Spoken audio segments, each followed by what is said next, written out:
মহান আল্লাহর অশেষ মেহেরবানি যে আল্লাহ আমাকে আপনাকে মাহে রমজানের তৃতীয় দিনে সেহরি খাওয়ার পর তার হুকুম ফজরের 2 রাকাত ফরজ নামাজ মসজিদে এসে জামাতের সহিত আদায় করার তৌফিক দান করলেন। এই জন্য আমরা সবাই শুকরিয়া জ্ঞাপন করে বলি আলহামদুলিল্লাহ। আমাদের আজকের আলোচনার বিষয় তওবা। এই তওবার সাথে আমরা সকলেই পরিচিত যে তওবা মানে আমরা বলি ইস্তেগফার করা, ঠিক না? সেই তওবার আলোচনার আগে আমরা যে প্রতিদিন তারাবি নামাজ পড়ি, আমি আমাদের মসজিদের কথা বলতেছি, যে তারাবির মুসল্লি ধরেন হয় 36 জন। এই 36 জনের 6 জন হয়তো আমরা বলি মুরব্বী, আর বাকি 30 জন হলো এই যুবক কিশোর শিশু। এটা বলার উদ্দেশ্য হলো আমি মসজিদে যতক্ষণ আসি, যতক্ষণ থাকি, আমাকে এতটা সংযত, এতটা নমনীয় থাকা লাগবে, এতটা আদবের সহিত থাকা লাগবে। আমার দ্বারা যদি আর এক মুসল্লি ভাইয়ের কষ্ট হয়ে যায়, তাহলে সেটা আমার জন্য নেকির জায়গায় হয়ে যাবে পাপ। আর এই যে তারাবি করানো 2 হাফেজ সাহেবের জন্য অনেক কঠিন একটা ব্যাপার। ওনারা সারাদিন চর্চা করে আর সেটা রাত্রে এসে পড়ে। আমার আপনার এই যে হাসি কাশি, হ্যাঁ না, এই আমরা যে হাসি কাশি, এই বারান্দায় যাওয়া, এটা মনে করেন যা তা ডিস্টার্ব।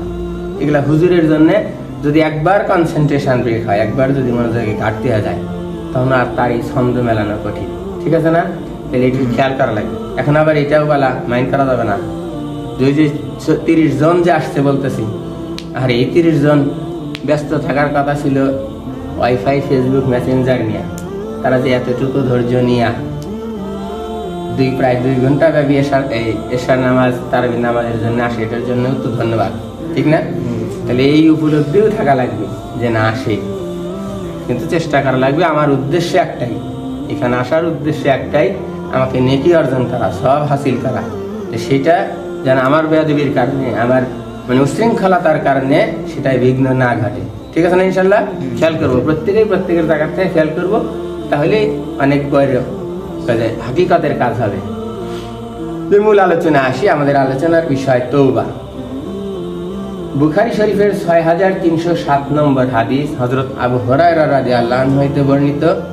তিনি বলেন, রাসূলুল্লাহ সাল্লাল্লাহু আলাইহি সাল্লাম বলেছেন, আমি প্রতিদিন কমপক্ষে 70 বারেরও অধিক তওবা করি।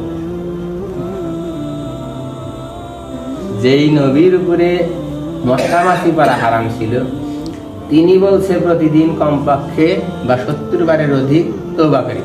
তাহলে আমার আপনার কতবার তওবা করা উচিত? আমার আপনার যে চলাফেরা, তাতে তওবা কতবার করা উচিত? তাহলে তওবার 2টি প্রধান শর্ত।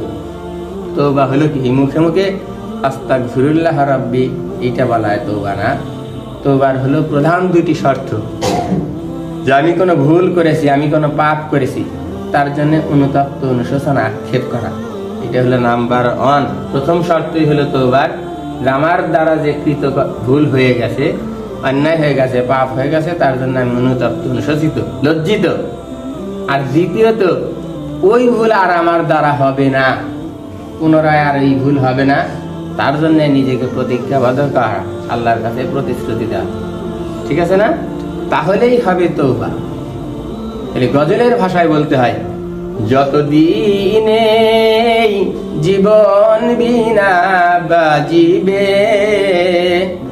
সুপথে চালাও, মাফ করে দাও, ক্ষমা করে দাও, মাফ করে দাও। আমাকে তো এই আবেদন করা লাগবে, আল্লাহর কাছে চাওয়া লাগবে না, আমাকে সুপথে চালান, আমাকে ক্ষমা করে দেন, মাফ করে দেন। তারপরেও যদি আমি সতর্ক থাকার পরেও যদি আমার দ্বারা ভুল হয়, অন্যায় হয়ে যায়, পাপ হয়ে যায়, তবেই না ক্ষমার আশা করা যায়, পাপ মুক্ত আশা করা যায়, ঠিক আছে না? আমি যদি আমার গতিতে চলতে থাকি, তাইলে হবে না, ঠিক আছে না? আল্লাহ পাক আমাকে আপনাকে তওবার যে আসল শিক্ষা, তওবার যে মূল কথা, এটা উপলব্ধি করে প্রতিদিন তওবার মাধ্যমে নিজেকে পাপ মুক্ত রাখা, পাপ থেকে বেঁচে থাকার তৌফিক দান করুন, আমিন। আর আজকের ইফতার আমার এক বন্ধু সহকর্মী, মাদারীপুর শরীয়তপুর নিবাসী রিয়াজ ভাই নামে তার পক্ষ থেকে আয়োজন করা হবে। এই ইফতার মসজিদে যতদিন যাবৎ চালু আছে, প্রায় গত 4 বছর হয়েছে। এই রিয়াজ ভাইয়ের নাম প্রতিবারই বলা হয়েছে, প্রতিবারই হয়েছে। এবার যেটা হয়েছে, আমার সাথে কোনো যোগাযোগই নাই। অটো দিয়ে আমার বিকাশে মেসেজ আসছে, টাকা পাঠায় দিছে। এবারে পাঠায় দিছে, আমি পরে দিলাম বাইরে কই ইফতারি জানেন। তার বিষয়টা হলে এরকম হয়েছে, এক ইফতারি একদিন দিমই, আর আলোচনার কি আছে, আমি টাকা পাঠায় দিলাম, সুবিধা মতো একদিন দিয়ে দিব, ঠিক আছে না? এটা হলো কি ভাই, মহাব্বত হয়ে গেছে, ভালোবাসা হয়ে গেছে। বাপ মা বেঁচে নাই, তার জায়গা থেকে মনে হয়েছে যে এই একটা সুযোগ, যে আমি একটা 50 জন 60 জন মানুষ ইফতার করে এক জায়গায়, যে আমরা ছবি টবি দিই না, এগুলো তো দেখি। এই ডিজিটালের যুগে কেউ ভুল ব্যাখ্যা করলে ভুল।